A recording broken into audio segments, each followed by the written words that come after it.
Amen. Haleluya. Kwizera niko kutwereka icyo turwanira. Muranyumvise?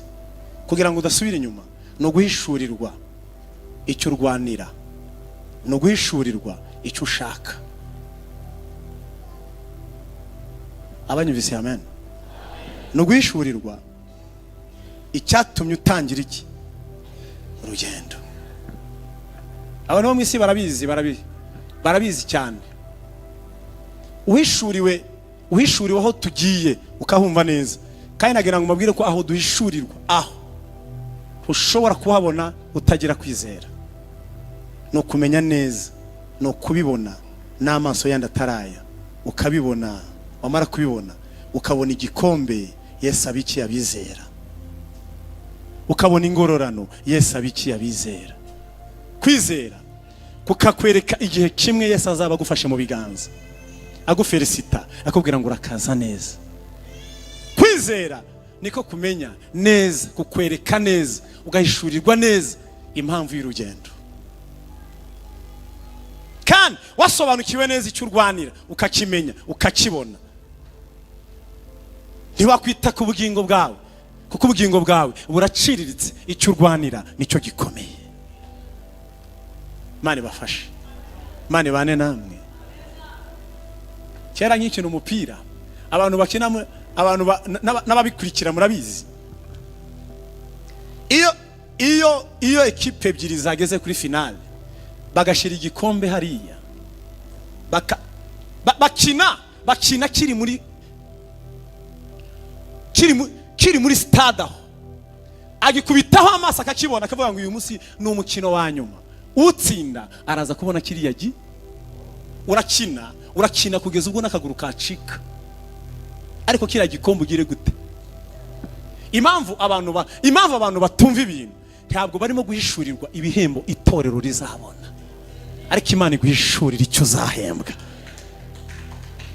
Uramutse uhishuriwe Yesu muri wa mwenda we ahorana wera, umwishuriye arimo kwakira abahungu n'abakobwa banesheje.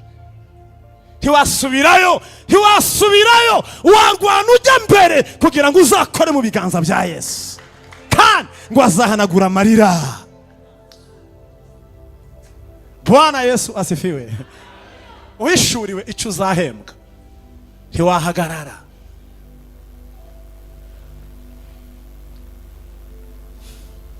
Haleluya. Haleluya. Hari abahungu baririmbye bisanzwe. Paulo yaravuze mu rwandiko rw'Abakorinto, aravuga ngo twebwe ibyo kandi kamba turwanira ni kamba ritangirika, ariko abisi barwanira iryangirika, ariko twebwe iryacu ni ritangirika. Imana igufashe uhishurirwe icyo urwanira. Kandi abagenzi benshi bajya mu ijuru, ikibazo bafite kandi gikomeye, abagenzi bajya mu ijuru ibi barabihishwe, ubu butunzi barabihishwe. Nari mbabwiye ngo kwizera niko kutwereka icyo turwanira. Kandi utamenye icyo urwanira, utagishishuriwe, umenya agaciro gifite, wasubirayo, ariko Imana iguhishurire. Ibihanda bishize abantu hasi, nzababwira ejo, ibihanda bishize abantu hasi uyu munsi biraciriritse no kuzakora mu biganza bya Yesu. Akubwira ngo Jean Paul urakaza neza, ngo uzaba ari umunezero w'igitangaza, ngo azaba ari umunezero w'igitangaza, ngo abantu bazishima bazanezerwa guhabwa ikaze na Yesu, ngo azaduhanagura amarira ku maso, ngo azakoresha igitambaro kitigeze gukora undi murimo, ngo akibikingo kuzahanagura itorero ryonyine, ngo kandi ubwo agiye kudutegurira aho tuzaba, ngo aratwiteguye. Itorero naryo ririmo rirarwana intambara kugira ngo rizakore mu biganza bya Yesu. Marayika Gaburiyeli ntazakora uwo murimo, Mikayeli ntazatwakira, ngo ubwe umukwe aziyakirira umugeni we ubwe. Imana iguhishurire, ubihishuriwe ntiwatera intambwe n'imwe usubira inyuma, wapfa ariko kajya mbere. Umukristo wese utarayishurirwa ibi ngibi nta cyizere afite, uzasubirayo. Ariko umukristo wese wahishuriwe icyo azahembwa, akomeje urugendo. Haleluya. kandi haleluya kandi haleluya. Ngo azaduhanagura amarira twarize ku maso. Ibigeragezo mwagize byo mu ngo bagore, Yesu arimo kubitegura n'igitambaro kitigeze gikora undi murimo. Ngo azahanagura abagore bihanganye. Bwana Yesu asifiwe. Abagabo bene data, Yesu arimo kubitegura ngo azabahanagura amarira mwarize. Abantu gusaba, abantu bibera mu rusengero, abantu baba mu rusengero, ibi batabizi, ndi imbere y'Imana murabakandida bo gusubira inyuma. Umugabo yahagurutse mu Kristo, agatabo k'umugenzi, ahagurutse mu bwiza butumwa, aramubwira ngo mwene data, hanyuma ugiye gutangira urugendo, hanyuma ntuzarebe ibumoso cyangwa iburyo, boneza uzagera kuri ririya rembo, ririya aba ariho uzagera. Hanyuma uko agenda ngo Imana ikajya imuhishurira ibyo azabona. Ngo ariruka, yirutse nyamugijya n'inuna mudakugwa ku ijambo, abo ngo bamujya inyuma, ngo bamugeraho, baramubwira ngo wasaze. Arababwira ngo ahantu undi hazarimbuka, hazasha, hazakongoka, ngiye muri Siyoni. Siyoni aho nzabana n'Imana iteka ryose. Uragiye? Ndagiye. Namudakugwa ku ijambo, ngo arasigara, ngo ariko ngo asigara, ngo asubira inyuma, ngo amututse, ngo amubwira ngo amagambo akomeye, ngo aramujya nino, aravuga ngo uyu mugabo ibyo ari kuvuga birashoboka, ngo aramukurikira. Hari abantu bari muri ADPR bamujya nino, batazi, batumvise ijwi, batigeze bayishurirwa, ngo arakurikira, ngo aramubwira ngo ariko mwene data, ko tutihuta kurimo kumbwira twihute. Undi aramubwira ngo muri urugendo ntibihuta cyane.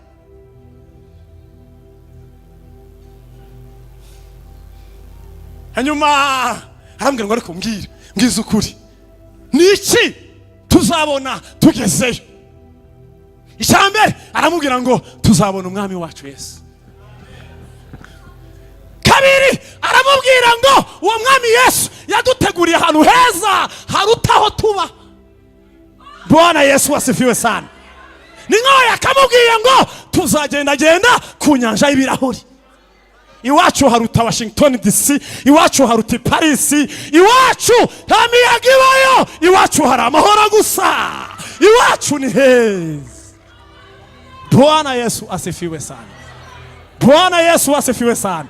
Ni nkaho yakamubwiye ngo iwacu nta korona ibayo, nta bicurani bibayo, nta mugiga ibayo, abaho bose bahora banezerewe.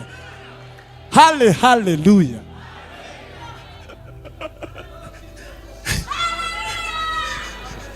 Aba bahora banezerewe.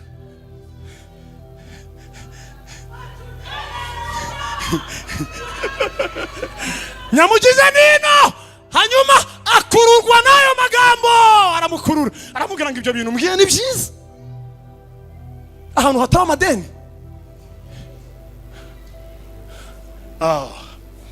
ahantu hataba ibimina bisazije abagenzi, birabahangayikishije. Ahantu hataba preyavi, ahantu hataba preyavi, ahantu hataba Faisal na CHIK ntizibayo, abaho bose bafite imibiri ya Yesu. Udahishuriwe icyo uzasubirayo. Ahantu haba imibiri ya Yesu, uko azaza niko natwe tuzagira gute? Niyerekanwa tuzasana.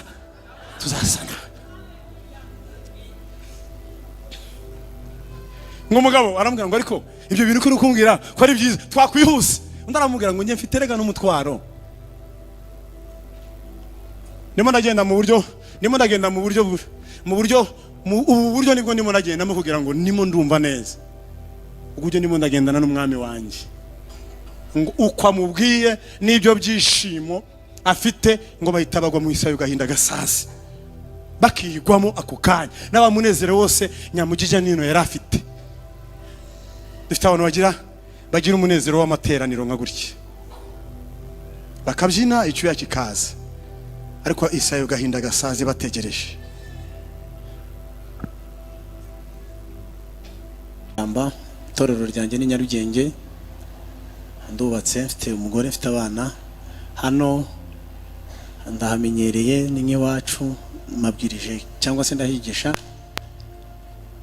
kenshi. Shimye Imana rero ko ngira ubuntu nanone bwo kubana namwe muri iki giterane cyateguwe na korali Elayo. Imana ishimwe ko nanjye ngize umugisha kugira ngo tuganire iyi minsi ibiri. Imana ihabwe icyubahiro, kandi dushimye n'ikaze mwaduhaye hano mu Gatenga. Imana ibaho umugisha n'abayobozi ndetse n'abakristo, kandi biranejeje kongera kubana na bene data baturutse mu Rugando, Kabare. Twarabanye kandi neza cyane. Imana ibaho umugisha. Hanyuma dusome ijambo ry'Imana, dusome ijambo ry'Imana. Insanganyamatsiko mushumba yaramaze gusoma, nta handi hantu ndi busome, niho turi busome.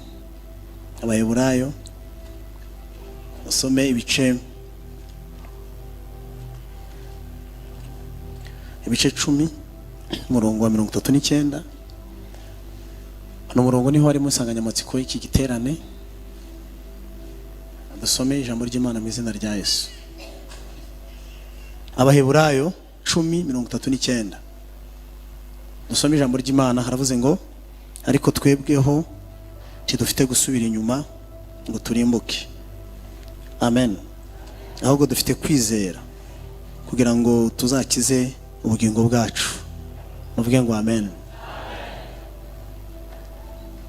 Hanyuma insanganyamatsiko ni iyi, nidufite gusubira inyuma. Nicyo kandi nicyo cyifuzo cya buri mukristo. Ndi gutekereza yuko umukristo wese wakijijwe, wageze ku musaraba, akakira ubuntu bw'Imana, akakira ubugingo, akakira Yesu akamubera umwami n'umukiza, nicyo cyifuzo cye cyo kudasubira inyuma. Kandi ngo turi mu giterane nk'iki, Imana ikomeze kuduhereza imbaraga nyinshi kandi duha ububasha bwinshi kugira ngo tudasubira inyuma. Umwanditsi wandikiye Abakorinto mu rwa mbere ibice 10 umurongo wa 12 aravuga ngo uhagaze yirinda atagira gute, atagwa. Yego, ibyo bintu biravuze ko gusubira inyuma bibaho, kugwa bibaho, gutakaza inzira bibaho pe. Nawe urabizi ko abo mwatangiranye, abo mwabatirijwe rimwe, abo mwahagurukanye, urabizi ko hari bamwe batari mu rugendo bavuyeyo. Inzira ijya mu ijuru imeze nko kuri arete, uva Nyabugogo cyangwa se uva Kimironko ujya Nyabugogo cyangwa uva Kimironko ujya Nyabugogo, niko bigenda. Inzira ijya mu ijuru ni nka kuriya mu byapa, imodoka irahagarara, hanyuma bamwe bakavamo abandi bakagira bate. Ko bijya bigenda. Satani n'umwanzi agenda avanamo bamwe, avanamo n'abandi, ariko Imana idushoboze tuzasoza amahoro. Kuko iyo uvuye Kimironko hari icyapa kiri kwa Rando, bamwe bavamo gakomeza abandi. Hari ikindi cyabaga kuri Minijiste ariko ntabwo kikihaba, kiri hirya gatoya, mwige murahumvise. Hanyuma hari ikindi kiri kuri Meridien, hari ikindi kiri. Hari igihe usanga ugasanga abageze Nyabugogo nyirizina abageze Nyabugogo nyirizina atari bo bahagurutse muri gare, ahubwo hari abandi bagiye bagira mu nzira. Ni inzira Umwami wese aracyabyara, abandi baracyajyamo, n'abandi baracyajyamo, kandi no muri iki giterane hari abandi bari bujyemo. Imana ibabahe mu izina rya Yesu, kuko ni inzira ikirimo abandi bajyamo, ariko Imana iturinde, nawe ikurinde tuvemo, ahubwo uzasohoze neza. Hanyuma inzira turimo ni inzira imwe. Mu Gifaransa baravuga ngo ni sens unique, ni inzira itagira indi bibisikana isubirayo. Iyo mihanda murayizi, umuhanda ujya Kacyiru ujya mu mujyi ni kuteye, uyu muhanda wa Kimihurura ni imihanda n'uyu nguyu wa Majerwa nako wa Rwandex ujya mu mujyi niko bawukoze nawe. Imodoka igenda gutya nta yindi bigaruka muri hahandi biri muri ka karongo, nta yindi biza keretse hakurya. Murabyibutse hakurya niho hari indi nzira ariko hari ni inzira ibigenda gute, inzira ijya mu ijuru nta yigaruka ibaho, tuzagenda mpaka tugezeyo. Ni one way, nta yindi. Mani bamugisha, nta mpamvu yo gusubira inyuma, inzira idusubizayo nihaba. Yesu yaciye imwe itugeza mu bwami. Haleluya. Nzababwira ibintu bitatu iminsi ibiri. Nzababwira icyatuma umukristo adasubira inyuma. Haleluya. Hanyuma mbabwire icyasubiza inyuma umukristo. Hanyuma nzababwira n'ingaruka zo gusubira inyuma. Sindi bivuge byose, ariko muri iyi minsi ibiri Imana iramfasha nzabivuge. Hanyuma nimbabwira nzabivuga ejo. Nimbabwira ibisubiza ibirimo gusubiza abantu inyuma, nzababwira ibihanda bibiri biri guhagarika abagenzi mu rugendo. Nzasobanura ibihanda bibiri bihagaze mu nzira bishaka gusubiza abagenzi mu rugendo. Nzabisobanura ejo. Yesu abafashe. Haleluya. Haleluya. Uyu munsi ndavuga icyatuma tudasubira inyuma. Haleluya. Haleluya. Bibiliya yavuze ngo nidufite gusubira inyuma, Yesu ashimwe, ngo turimbuke, ahubwo dufite kwizera kugira ngo dukize ubugingo bwacu. Haleluya. Ijambo rya mbere, ikintu umukristo utagifite wamera nk'abandi. Utagifite, Satani yagukurura mu bandi, akagukurura mu bandi bagore, akagukurura mu bandi baririmbyi, akagukurura mu bandi bavuga butumwa, akagukurura mu bashumba, akagukurura mu bahanuzi no mu banyamasengesho, akagukurura akakujyana utabifite. Ni ngombwa kuba ufite, ikintu cya mbere ni ngombwa kuba ufite kwizera. Amen. Bayibura 11, kwizera ni ukumenya neza ibyiringirwa udashidikanya ko bitazaba cyangwa wemera ko bizaba. Amen. Kandi niko kuduhamiriza ko ibyo tutareba ari ukuri. Inzira ijya mu ijuru kuri bamwe iragoye, kubera ko aho tujya ntituharebesha aya maso, ariko kwizera kuramurika cyane kukatwereka aho tugiye. Kwizera niko gutuma tujyayo. Kwizera utagufite wasubirayo. Imana itwongere kwizera.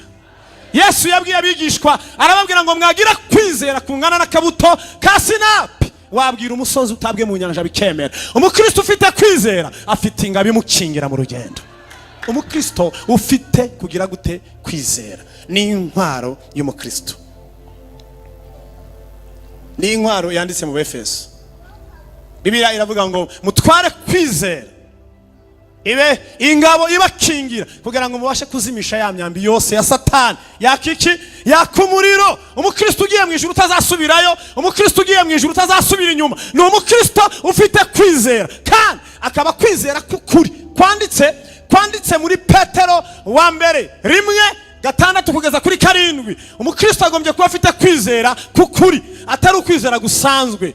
Kwizera gusanzwe kubaho, ariko umukristo agombye kuba afite kwizera kukuri. Kwizera gusanzwe nuko umuhinzi agira atera imbuto akizera ko iyo mbuto izagira gute. Kwizera gusanzwe mukanya nuriye moto mvi wacu ku rusengero, nyuriye mbwiye motari tujye mu Gatenga, nari nizeye kwingeza hano irahangejeje. Nawe iyo uri imodoka ujya wizera ko ikugeza aho ugize gute.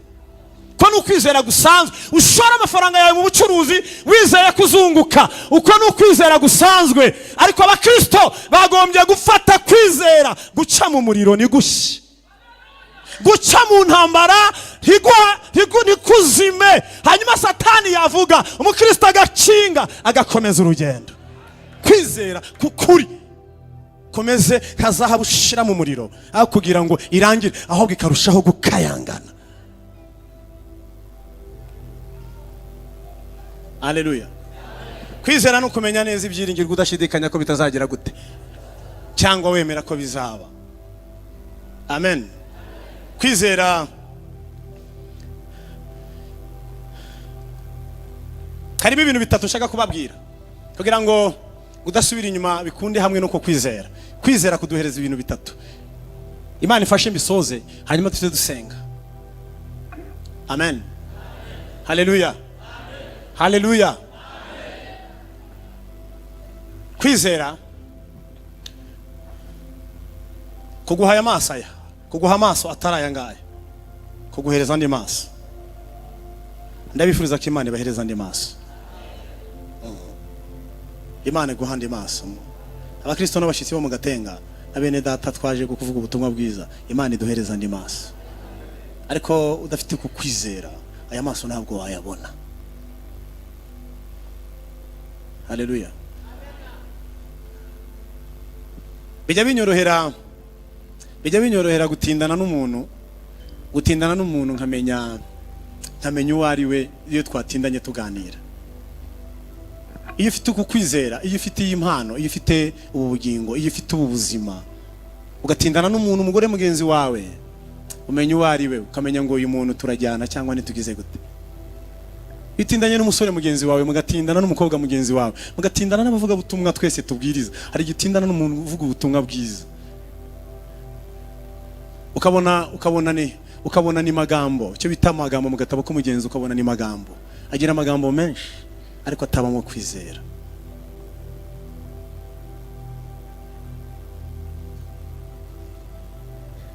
Amen. Haleluya. Kwizera niko kutwereka icyo turwanira. Muranyumvise? Kugira ngo udasubira inyuma no guhishurirwa icyo urwanira, no guhishurirwa icyo ushaka. Abanyumvise? Amen. No guhishurirwa icyatumye utangira iki urugendo. Abantu bo mu isi barabizi cyane. Uhishuriwe aho tugiye ukahumva neza.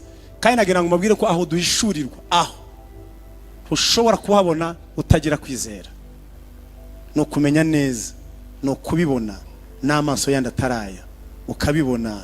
Wamara kubibona ukabona igikombe Yesu abiki abizera, ukabona ingororano Yesu abiki abizera. Kwizera kukakwereka igihe kimwe Yesu azaba agufashe mu biganza, agufelicita, akubwira ngo urakaza neza. Kwizera niko kumenya neza, kukwereka neza, ugahishurirwa neza impamvu y'urugendo. Kandi wasobanukiwe neza icyo urwanira, ukakimenya, ukakibona. Ntiwakwita ku bugingo bwawe, kuko ubugingo bwawe buraciriritse. Icyo urwanira nicyo gikomeye. Imana ibafashe, Imana ibane namwe. Kera nk'ikina umupira, abantu bakina, abantu n'ababikurikira murabizi. Iyo ekipe ebyiri zageze kuri finale, bagashira igikombe hariya, bakina kiri muri stade aho, agikubitaho amaso akakibona, akavuga ngo uyu munsi ni umukino wa nyuma. Utsinda araza kubona kiriya urakina kugeza ubwo n'akaguru kacika. Ariko kiriya gikombe ugire gute? Impamvu abantu batumva ibintu, ntabwo barimo guhishurirwa ibihembo itorero rizabona, ariko Imana iguhishurira icyo uzahembwa. Uramutse uhishuriwe Yesu muri wa mwenda we ahorana wera, umwishuriye arimo kwakira abahungu n'abakobwa banesheje. Ntiwasubirayo, warwana ujya mbere kugira ngo uzakore mu biganza bya Yesu, kandi ngo azahanagura amarira. Bwana Yesu asifiwe. Uhishuriwe icyo uzahembwa, ntiwahagarara.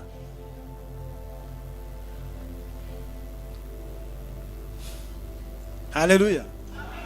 Haleluya. Hari abahungu baririmbye bisanzwe. Paulo yaravuze mu rwandiko rw'Abakorinto, aravuga ngo twebwe ibyo kandi kamba turwanira ni kamba ritangirika, ariko abisi barwanira iryangirika, ariko twebwe iryacu ni ritangirika. Imana igufashe uhishurirwe icyo urwanira. Kandi abagenzi benshi bajya mu ijuru ikibazo bafite kandi gikomeye, abagenzi bajya mu ijuru ibi barabihishwe, ubu butunzi barabihishwe. Nari mbabwiye ngo kwizera niko kutwereka icyo turwanira, kandi utamenye icyo urwanira, utagishishuriwe, umenya agaciro gifite, wasubirayo. Ariko Imana iguhishurire. Ibihanda bishize abantu hasi, nzababwira ejo, ibihanda bishize abantu hasi uyu munsi biraciriritse no kuzakora mu biganza bya Yesu. Akubwira ngo Jean Paul urakaza neza, ngo uzaba ari umunezero w'igitangaza, ngo azaba ari umunezero w'igitangaza, ngo abantu bazishima bazanezerwa guhabwa ikaze na Yesu, ngo azaduhanagura amarira ku maso, ngo azakoresha igitambaro kitigeze gukora undi murimo, ngo akibikingo kuzahanagura itorero ryonyine, ngo kandi ubwo agiye kudutegurira aho tuzaba, ngo aratwiteguye.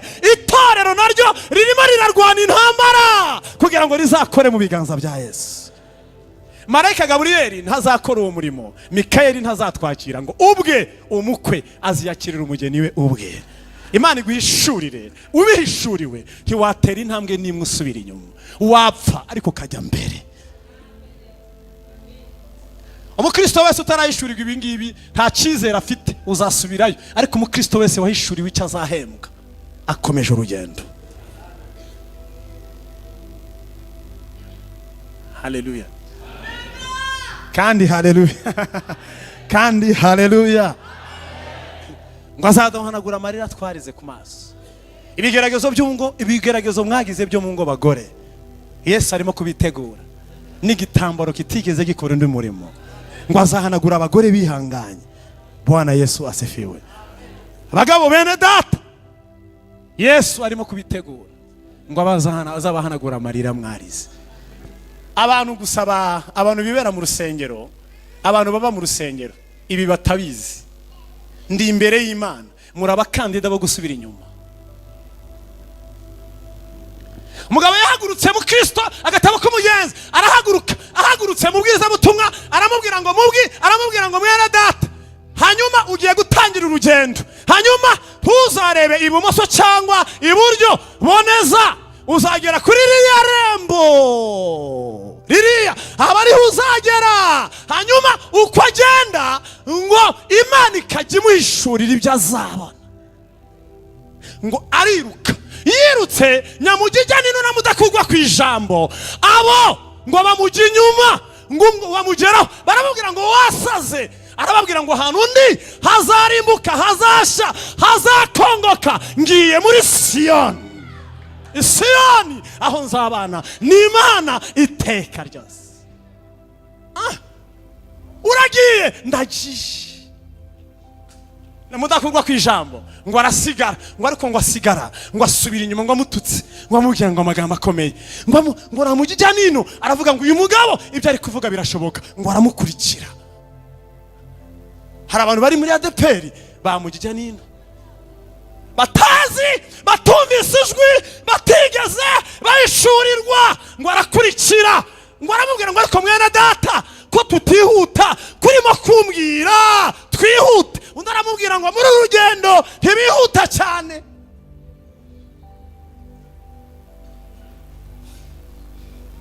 Hanyuma arambwira ngo ariko mbwiza ukuri, niki tuzabona tugezeyo? Icyambere aramubwira ngo tuzabona umwami wacu Yesu. Kabiri aramubwira ngo uwo mwami Yesu yaduteguriye ahantu heza harutaho tuba. Bwana Yesu asifiwe sana. Ni nkaho yakamubwiye ngo tuzagendagenda ku nyanja y'ibirahuri. Iwacu haruta Washington DC, iwacu haruta Paris, iwacu nta miyaga ibayo, iwacu hari amahoro gusa, iwacu ni heza. Bwana Yesu asifiwe sana. Bwana Yesu asifiwe sana. Ni nkaho yakamubwiye ngo iwacu nta korona ibayo, nta bicurani bibayo, nta mugiga ibayo, abaho bose bahora banezerewe. Haleluya.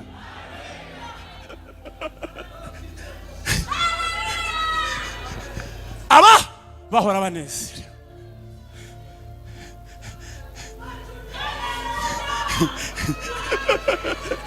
Nyamugize nino, hanyuma akururwa n'ayo magambo, aramukurura, aramubwira ngo ibyo bintu mbwiye ni byiza.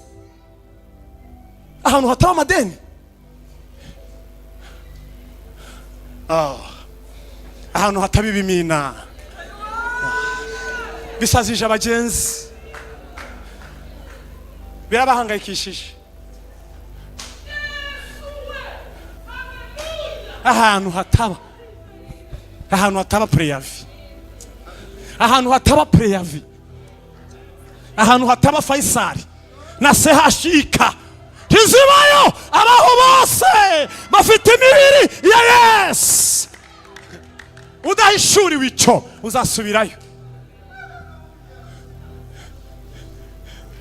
Ahantu haba imibiri ya Yesu, uko azaza niko natwe tuzagira gute, niyerekanwa tuzasana.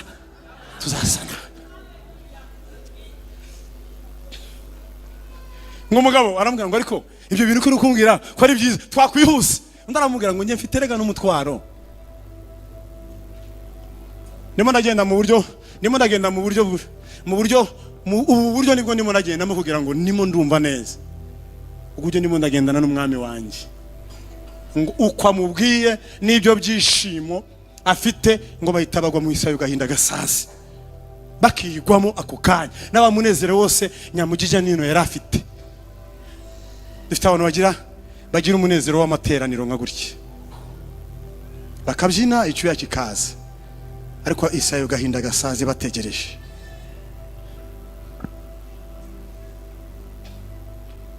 N'ibintu navuze cyane muri Gatenga, nabibwiye bene data, n'abantu basa nk'abaza gufata ikinya cy'igihe ikinya, uzi kurinda mana we, uri mana urimbese,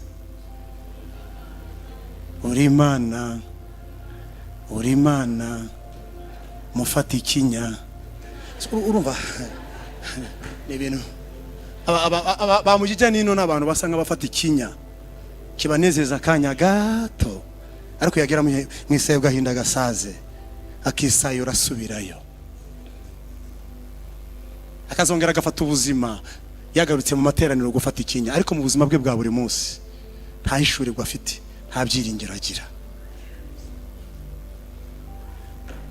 Umugabo aravuga ngo yewe mukristo we, ibi nibyo wambwiraga, ibi nibyo tuzaba, iri sayo uyu niwe mwami tuzabana, iki nicyo gihugu cyiza wambwiraga.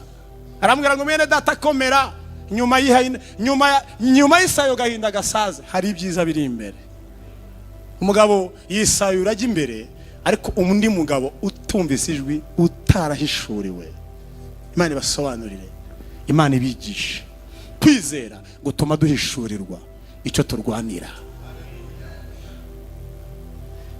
Agaruka vuba, arasayuka, aramusiga aragenda, ajya kubonana na mudakurwa ku ijambo, asubira mu mudugudu w'iwabo.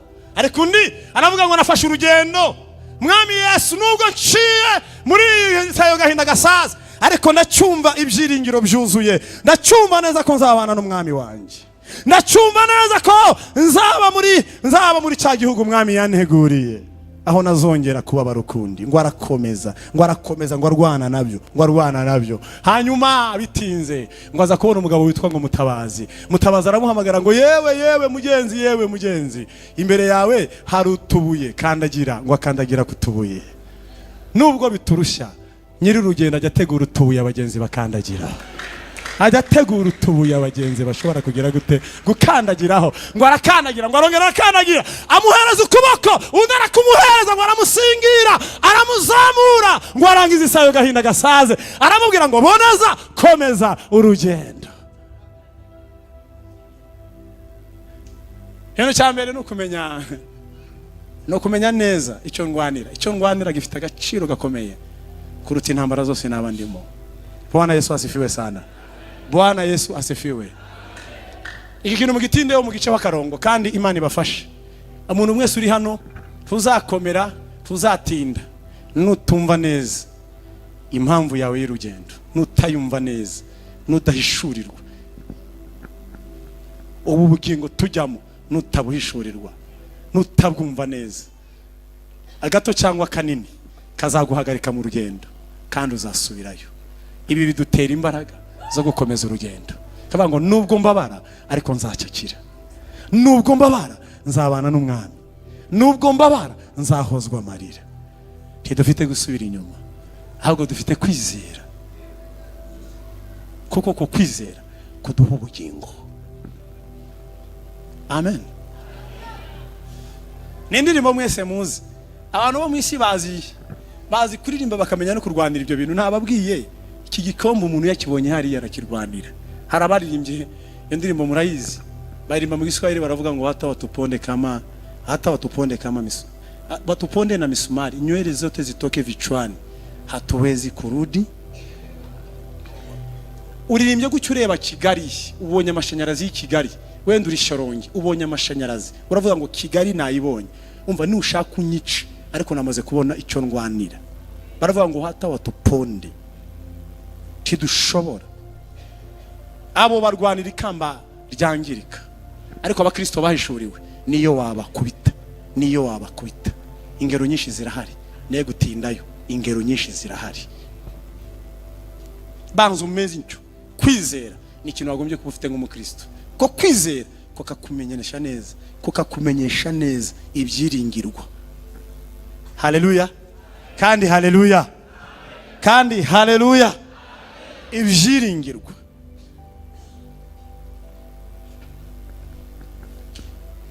Polio yari umwana w'imyaka 13, biri muri amateka y'abagabo Nero yishe n'abagore yishe mu kinyejana cya mbere. Kana k'imyaka 13 kayishura ahantu kagiye karahumva neza, karahamenya neza. Muracyahari? Karahumvise neza, karahamenya neza, karahazingatiya neza, karahumva neza, gatangira kuhaviva, karahumva neza, karahumva. Ariko mukristo ajya viva ahantu azaba, akahumva. Kana karahumva. Babwira umugabo witwa Marcus yari generale, aramubwira ngo mugende muhagarika akana kateje akajagari karimo karavuga umwami Yesu, umwami Yesu. Kasakuje umujyi wose kawusakurije, karimo karavuga umwami utari we, kandi umwami ari uwa Roma. umwami ari njyewe, karimo karavuga undi mwami. Baragahagarika barakabwira ngo we reka kuvuga uwo mwami. Akana karamusubiza ngo generale, navuze umwami Yesu, urumva navuga nde? Niwe mwami wanjye iteka ryose, kandi niwe mwami w'abami. Arakabwira ngo nutinya gupfa. Akana karamubwira ngo generale, wigeze ubona umukristo utinya gupfa? Umukristo ntatinya gupfa, kuko iyo apfuye abagiye iwabo. Ariko Imana ibane namwe. Abatinya gupfa muvuge ngo amen. Yego.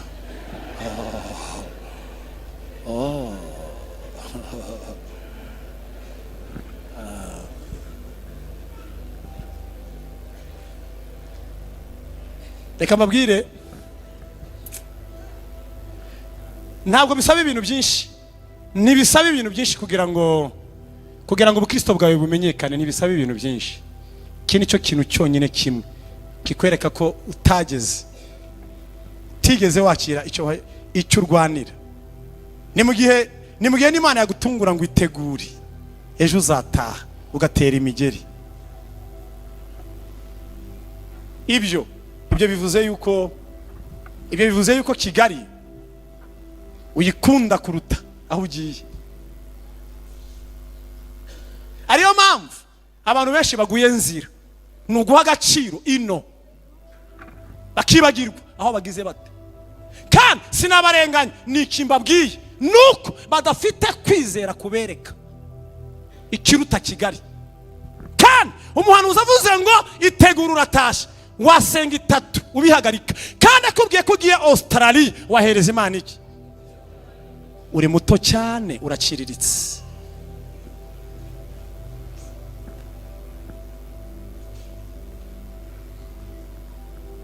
Abanyumvise muvuge ngo amen. Mubare w'abakristo benshi umubwiye ko agiye Amerika yagira ati, ariko umubwiye ko agiye iwawe ibudapfa yamera nk'imboga zikubiswe n'umwuka.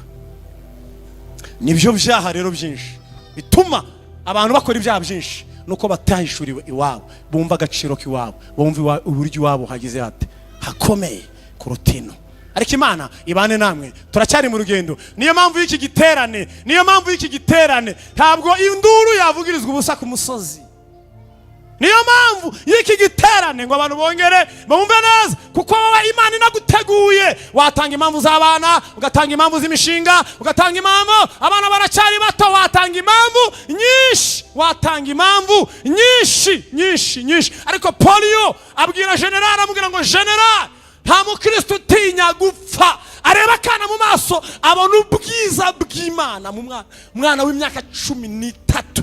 General akuramo ingofero, yambura n'umukandara, abihereza amascot, arabwira ngo mugende mubwire umwami, mubwire ngo neguye nabihagaritse, nabaye umukristo, sinzongera kwica abakristo, sinzongera. Akana gato kakajyambere, gatangiye segondere, gashaka kwiga, gashaka kuzatera imbere, karimo karabwira ngo general ngo nigatinya gupfa.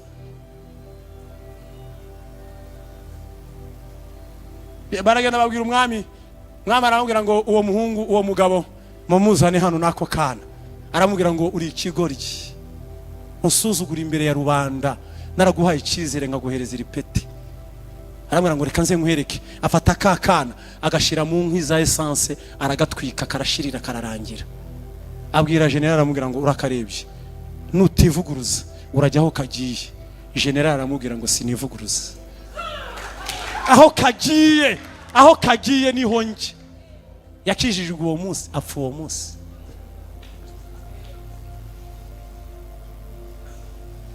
Duteze gusubira inyuma, ahubwo dufite kwizera. Yakijijwe uwo munsi, ahita abona ubwami, ahita abona impamvu zo gukizwa, ahita ataha. Nzababwira ubutaha impamvu Yesu atanaza ubu nonaha. Nuko imitima ya benshi yunamye muri Kigali, yatwara nde? Imitima myinshi yunamye mu bintu gusa. Mafaranga rambere byanjye bicakira akavuyo gusa. Nibi ni ibyanjye. Yavuga iyo manda yatwara nde? Iyo yavuga yatwara nde?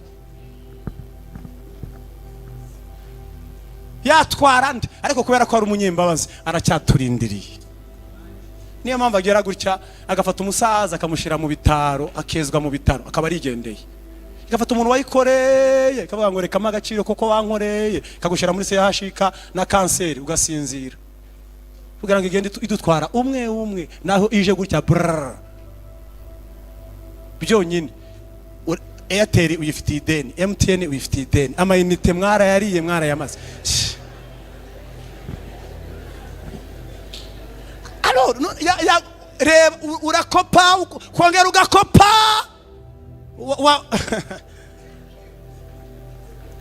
urakopa ugafata 500 ukongera ugashiramo 1000, ukagura pake ukongera ukazaguza.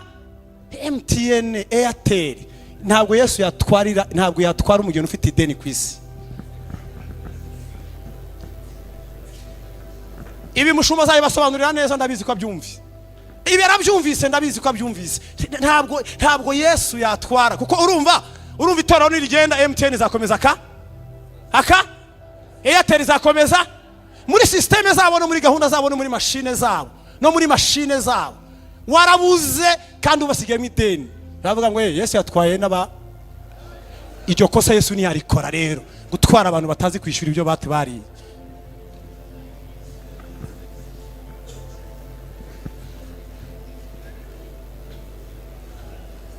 Imana ibane namwe, Imana ibane natwe. Uraguza ukongera ugashiramo utundi, wabona amafaranga ntiwishure, ugashiramo utundi. Ababifite muvuga ngo Imana tubabarire. Ntabwo umugeni wa Yesu akwiye gutera ikibazo amasosiyete y'abandi. Bari muri business yabo, ntabwo umugeni wa Yesu yateza ibihombo. Abantu baje muri business zabo, ni munyumve neza, umugeni wa Yesu agombye kuba ari smart.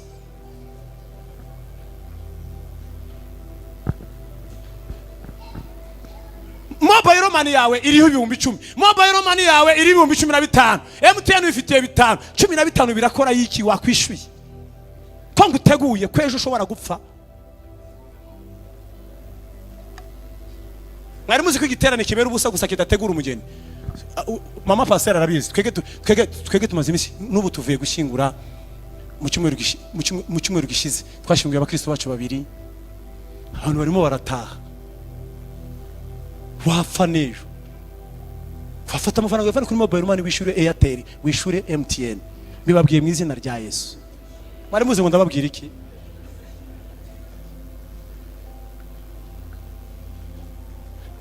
Nundi kandi sizo societe gusa cyangwa izo company zonyine. Oya nundi niba Imana kugira umushuka buntu dufaranga nishure kuko aramubwiye ngo uzayamuha yamuhe.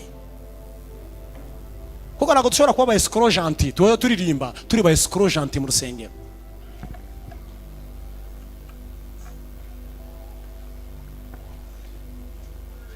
Kirugirani nicyo nuguhishurirwa kandi bizanwa no kugira gute no kwizera. Icya kabiri duhabwa no kwizera kuduhishurira kukatumenyesha neza uwo turwana nawe. Uwo nibanga rikomeye kumenya umu adversaire wawe nibanga rikomeye. Uzimavu za divorce ari nyinshi no mu barokore. Abantu batangiranye bahamagarana bakajya bahamagarana amasaha atagashira akajya amaza ngo wariye nariye saa sita z'ijoro umeze neza babana ariko bakajya baterana amakofi kandi baragize gute. Ntabwo umugabo n'umugore kugeza ubwo abantu bafata decision yo gutandukana, kugeza ubwo abantu bafata decision yo kuba mu byumba bibiri no kutamenya ngo ngwana nande. Wowe utekereza ko umugore wawe ari we mwanzi, ugatekereza ko umugabo ari we mwanzi, ariko kwizera kuduhishurira uwo turwana nawe. Ntabwo uriya mugore wawe ari dayimoni, ahubwo ni dayimoni yihishe inyuma, ariko uriya muntu n'uwawe ni umuntu si dayimoni. Maskini kugeza ubwo uzajya usenga ngo Mana ndindi dayimoni, uriya muntu si dayimoni, ahubwo ni izindi imbaraga zije zabateye mutamenye, kugira ngo hatabaho gusubira inyuma. Nugwishurirwa ngo ndarwana nande, ninde muri intambara, ninde duhanganye. Yemwe bakozi b'Imana, umuntu ashobora kukwanga ariko siwe ni Satani utwanga twembi. Ariko iyo wamenye ko ari Satani urwana neza intambara. Abantu baguye nzira basekuranye imitwe kuko batazi neza bo barwanye nawe kandi bahagaze mu rugendo. Imana ibahishurire, Imana ibereke. Ari cyo fata umwana ugakubita umwana nk'uyu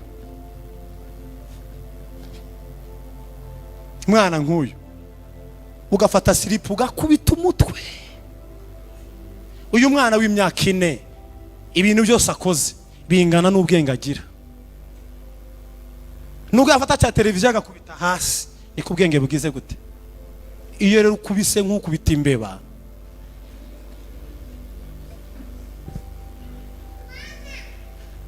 kandi wongeyeho n'ibigambo, munyumve neza.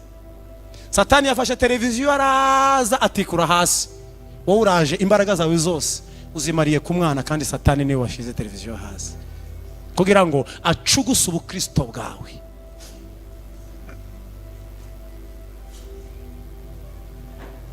Ariko Bibiliya iravuze ngo ntidufite gusubira inyuma.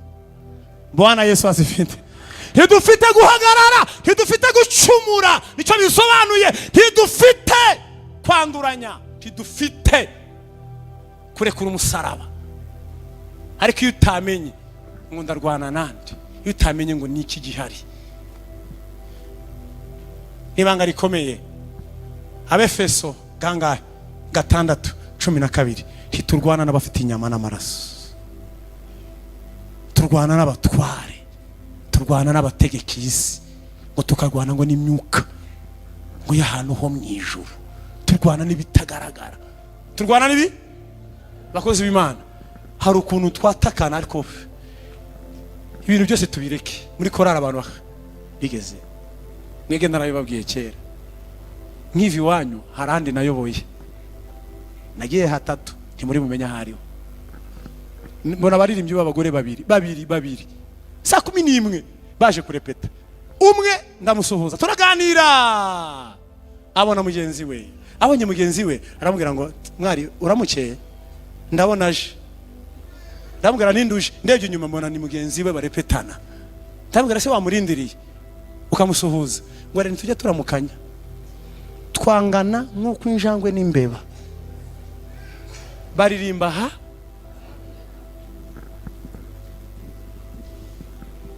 ako ntidufite kubaka ubwo buzima mu buzima bwacu. Ibyo hari abantu babana batyo badashobora kuramuka. Kera nkiri dirijo nabimenyaga nabicazaga bombi babiri, bicaraga hamwe kugira ngo iyo batumvikanaga nabashiraga hamwe kugira ngo kuba bari hamwe byiburi iminsi zabunge.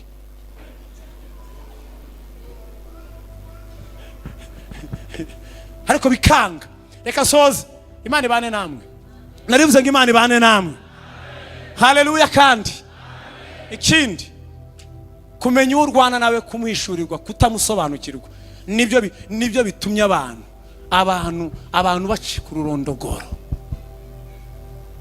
Kutamenya neza ni itagaragara, ariko harimo kabe kayo. Mite soze, harimo kabe kayo no kumenya ko umugabo nanone mu rwana nawe nubwo atagaragara, nubwo yiyoberanya, agaca mu mwana, agaca mu mukozi wo mu rugo, agaca mu mugabo, agaca mu mugore, agaca mu bashumba bagenzi bawe, agaca mu bavuga butumwa bagenzi bawe, akanyura no mu baturanyi. Nubwo yiyoberanya agacaho yashaka hose.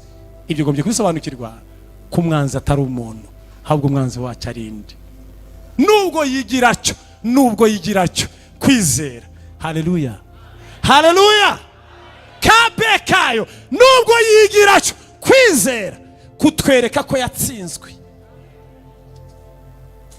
Hari abanyubise muvuge ngo amen. Nubwo yigiracyo kwizera kutwereka ko iyi ntambara nimpagarara neza nzayirangiza, kandi nzayirangiza ahagaze imbere yanjye. Azampagarara imbere, yigire gutya, yigire kinini, asakuze, ariko nubishurirwa neza uzamenya ko ari intare zitonoma ariko zigize zite. Uzakomeza ugende, uzakomeza. Baramubwiye ngo ngiziriya ntare, arahagarara, ariko mubwiriza butumwa aramubwira ngo komeza. Arakomeza, aragenda ziratonoma. Ngo ariko agiye kubona abona zirashumitse ntizamukoraho. Nubwo isi yasamye ariko isi iraziritse. No kubishurirwa, ariko no kubishurirwa kugira ngo ukomeze urugendo, no guhishurirwa. Bavuge ngo amen kandi amen. Ibyo umugabo yarabishuriwe witwa Kalebu na Yosuwa, abagabo 10 bavuze ngo nabanaki nibarebare. Hanyuma Abisirayeli bose baravuga ngo Mose, ntabwo dukomeza Kanani, turasubira inyuma, kandi nubyanga turatora umuyobozi. Batangiye kumutora, Kalebu ngo ashishimura imyenda ye, aravuga ngo ibyo bavuze nibyo, abo bagabo nibarebare nibyo, ariko niba Uwiteka atwishimira, ntidusubira inyuma, ahubwo turajya muri Kanani. Kandi himugomera Uwiteka, kuko abo bagabo twabamenye, twabahishuriwe. Nubwo ari barebare twabahishuriwe, tuzabarya nk'imitsima.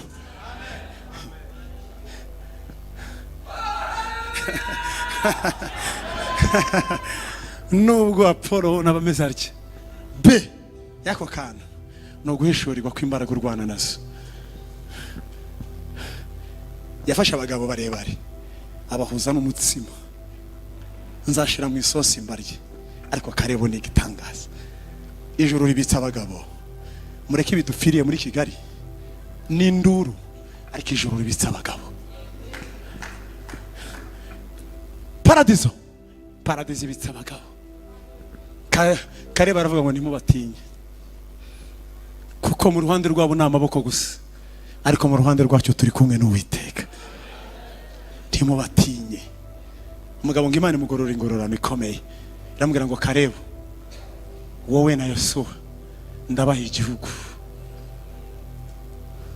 Kwizera gushobora kutwereka ko imbaraga turwana nazo. Amen. Kandi amen. Intambara y'abakristo yishuriwe mushumba, uyireba nko kureba umupira watambutse. Umupira wagize gute? Umupira wabaye ku cyumweru uzire zitazavuyemo. Ukundi iyo kipe ureba kwa kabiri udafite wasiwasi. Kubera ko zicagize gute? Abakristo bahishuriwe bari muri Kigali badafite wasiwasi. Bari mu Kigali batuje. Bazi ko intambara izarangira. Barabihishuriwe bazi ko izagira gute. Ntabwo mwanyumvise. Iyo munyumva mwari kuvuga amen. Reka dusenge. Ni nko kureba umupira wagize gute? Warabaye ku cyumweru televiziyo ikabugarura kwa kabiri. Ku munota wa 20 niba ari bw'igitego cyinjiye. Niyo bigeze kuri 18 ubona bageze ku izamu. Tuhangayika kuko nubundi kuri 18 siyo cyinjiye. Tuhangayika ureba nyine uzi byavuye. Uzi byagize gute? Abakristo bari muri Beura, abakristo bari muri Edeni, abakristo bari mu mwuka, abakristo bafite kwizera, bazi uburyo intambara izarangira, bazi ko tuzasoreza mu bugingo buhora. Imana ibahumugisha. Tuzakomeza ejo. Uwiteka abane namwe. Kumenya icyo urwanira, ukamenya n'uwo murwana. Uwo murwana ariyoberanya. Reka gushira imbaraga ahantu usenga ibintu bitabaho. Hari abantu mujya zakanyarira ahandi, Imana ndamuhiritse reka guhirika. Byo bireke. Sengera abantu Imana ibaho ubugingo. Nta mwanzi ufite. Umwanzi ni Satani. Narivuze ngo umwanzi ni Satani. Kandi nimukajya mukinisha intambara za bene data. Ubungiranye ikibazo nate. Ngiranye ikibazo n'umushumba Theogene, ubu ni ngombwa ngo ngiye gusenga ngo Imana imunkize. Iri umunyiriza ikize. Nase we ntimukunda. Ubiramwanga. Ubona ko mwirushya. Rega Imana yawe ntabwo hari Al-Shabaab. Ubu nimangiranye ikibazo na mushumba, ngende kanyarira ngo Imana imungenzereze. Imujyane. Ntabwo mubona ko muruha. Ngiranye ikibazo na Alice mu murimo w'ukidiyakoni mu muhamagaro bisanzwe. Si mwene data, sindi mwene se. Ntiyamuhamagaye Imana nanjye ntihamamagaye. Iramugira ite? Najya gusenga nanjye ngasenga, ubwo Imana izumva nde? Ntimubona ko mwirushya? Izumva nde? Ni Imana yanjye. Izumva nde? Mfite abana babiri. Mfite Crispe, mfite Kreti. Abo bana babiri yo barwanye mu rugo, bakarwana mu rugo bakaza gusambira imbere ya se. Nakiza nde? Navugira nde? Narengera nde? Murabona narengera nde? Ntabwo mubona ko mwirushya? Nababwira ngo bana banje nimwiyunge. Mwembi ndabaku? Tusi Imana iradukunda twese. Uri mu biki? Tidufite twebwe gukora amafuti nkayo. Ahubwo twebwe dukomeza urugendo. Mwakira ijambo ry'Imana. Dusenge. Tuname gato ya dusenge. Yarambwiye 2:00 mukozi w'Imana zirageze. Dusenge Imana tuyisenge. Uri hano muri iki giterane baragutumiye. Wagize neza kumvira ubutumire nturakizwa cyangwa waraguye wasubiye inyuma. Reka dukorere Yesu. Nawe ubigaragarisha ikiganza uvuge ngo ndumva muri riteraniro shaka kwakira Yesu. Muri riteraniro nuva nagarukira Yesu. Naraguye imisi yarankubise imisi yaranyishe. Ariko ndashaka kugarukira Yesu. Uzamura ikiganza tugusengere. Zamura pe uvuga ngo ndashaka gukizwa, ndashaka kwakira Yesu. Imana iguha umugisha mwene data. Imana iguha umugisha. Waraguye mva nturigaburo ryera, nta adresse ufite, nta mushumba ukurikirana ubugingo bwawe ufite, nta hepfo, nta ruguru, nta kintu ufite, nta adresse muri make ufite. Ariko ukaba waje muri iki giterane. Yesu arashaka kuguhereza adresse iyo muri we, yo mu bugingo buhoraho, ukakira ibintu twakiriye. Muhaguruke, abaza mu ibiganza ni muhaguruke dusenge. Hanyuma saba umushumba ze adusengera Imana, umushumba wacu nimutambukirane nimuze hano, nimushaka mube rwose Imana ibamugisha, nimuze hano mupfukame kuri aka gatapi tubasengere. Imana ibamera umugisha, Imana ibamera umugisha, mupfukame hano, Imana ibamera umugisha. Nawe ngwino mushiki wanjye, Imana ibaguherezwe. Nawe niba uhari zamura ikiganza, gatengategwa iki giterane kubera wowe. Nta wundi wakuzanye, pfukama mama, nta wundi wakuzanye, ni Imana yakuzanye, nijwi ry'Umwuka Wera ryakuzanye. Waraguye, garukira Yesu. Waraguye, agufitiye imbabazi, nturakizwa, garukira Yesu. Aragukeneye, aguha ubugingo. Aba bashumba bagusengere kandi bakumurikira Imana. Reka sabe bakoze b'Imana bashumba, nimuze mufatanye n'umushumba dusengereze intama za Yesu, hanyuma twakira ubugingo, hanyuma nukundi Mwuka wari muyobore aze kudusengera ko Mwuka muyobora. Imana ibamugisha. Tugiye gufata umwanya wo gusenga Imana, ariko nagira ngo ngusabe umwanya wawe uhaguruke, hanyuma dufatanye gusenga. Namwe nimuhaguruke. Tugiye gufata umwanya wo gusenga Imana. Watuza akanwa kawe ubwira Imana ngo Mana mpa imbaraga, uvuga uti ntago mfite gusubira inyuma, ntago mfite gusubira inyuma. Haleluya, haleluya. Umuntu wese akwiye kwatuza akanwa ke, wikwishayura usubirayo iyo wavuye, ahubwo rwana ujya imbere. Muri iri sengesho ubwira Imana ngo Mana ongera ukore ku maso yanjye mpishurirwe igihugu ndi kujyamo. Mwami nashimwe. Zamura ikiganza dusenge. Imana ikore ku maso yawe, Imana yongere kwiyereke, Imana yongere tugenderere, Imana yongere itugirire neza, wongere ubone kiriya gihugu, Imana yongere kiguhishurire, wongere ugendererwe bundi bushya, uhereye none wongere ugire ibyiringiro bishya muri Yesu Kristo. Hanyuma ugambire mu mutima ngo ntabwo nzasubira inyuma, mfite kwizera ngo nkize ubugingo bwanjye. Wikwisayura usubira inyuma, rwana intambara ujya imbere, kuko mutabaza ari kuri hafi. Yesu ari hafi yawe ngo akurokore. Ibyo urwana nabyo humura, ntacyo uzaba. Yesu akubereye maso, rwana ujya imbere, Yesu akubereye maso. Mureke dusenga Imana. Mana turagushimiye kuri data wa twese mwiza, tugushimiye ijambo ryawe ry'imbaraga. Ijambo ry'Imana rirabohora, ijambo ry'Imana rireza. Turagushimiye kubw'aya magambo amanukiye muri iri teraniro, uvuganye n'uyu mugaragu wawe n'umuja wawe, uvuganye n'iri teraniro, uvuganye natwe Mwami. Hari abantu bari bananiwe, batangiye kwisayura, basubira inyuma aho bavuye, ariko uyu mwanya turasenze. Abari bacitse intege, abari bafite ubwoba, abari batakaje ibyiringiro, abari babuze kwizera, uyu mwanya turasenze mu izina rya Yesu. Gira neza iri teraniro, reka imbaraga ziri mu maraso ya Yesu, izo mbaraga zazuye Yesu zikamukura ikuzimu akaba muzima akazuka, zimanukire muri iri teraniro mu izina rya Yesu. Abari bacitse intege, abari bananiwe, abari basubiye inyuma, abari bagambira kubivamo, abari bahungabanye mu buryo bw'umwuka, uyu mwanya turabasengeye. Ongera witegereze Mwami, abantu bazamuye ibiganza, bakeneye kuvugururwa, bakeneye kwezwa, bakeneye kuhagirwa, bakeneye izindi imbaraga, bakeneye guhura nawe Mwami Yesu. Bagirira neza, ongera ububake mu izina rya Yesu. Bakwisayura basubira inyuma, barwana intambara bajya imbere, barwana intambara bajya imbere, bahishurirwa igihugu mu izina rya Yesu. Uyu mugoroba turasenze, ongera ukore ku maso abagenzi Mwami, bongera basubizwe mu imbaraga, bongera babone Mwami iyo bajya, bongera babone igihugu. Turagushimiye, turagushimiye, turagushimiye, turagushimiye, turagushimiye. Yesu ntabwo uhinduka, uko wari uri ejo n'ubu ni kuri. Kangura imitima uyu muja wawe, ongera umuhembure uyu mugaragu wawe, hembura itorero, hembura ubwoko bwawe. Gira neza iyi mitima. Turagushimiye Mwami Yesu.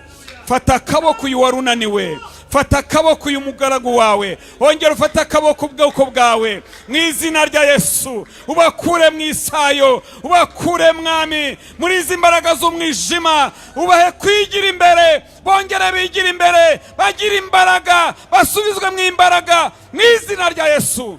Dusengeye abihamya ari ubwa mbere. cyangwa baraguye turabasengeye, bateye intambwe baje imbere yawe dore barapfukamye turabasengeye, bagirire neza mwami, imigozi yari ibaboshye nicagagurike mu izina rya Yesu, buhagize amaraso yawe, tunganya imitima yabo, binjire mu mugambi wawe, ubafata akaboko, ubayobore, amazina yabo uyandike mu gitabo cy'ubugingo, imbabazi z'Imana zibe muri iri teraniro, kandi mu izina rya Yesu iri jambo rihindura imitima, abantu bafata ibyemezo byo kubana n'Imana neza. Tugushimiye kubyumvise mu izina rya Yesu no tubisabye, amen, amen, amen. Reka dusabe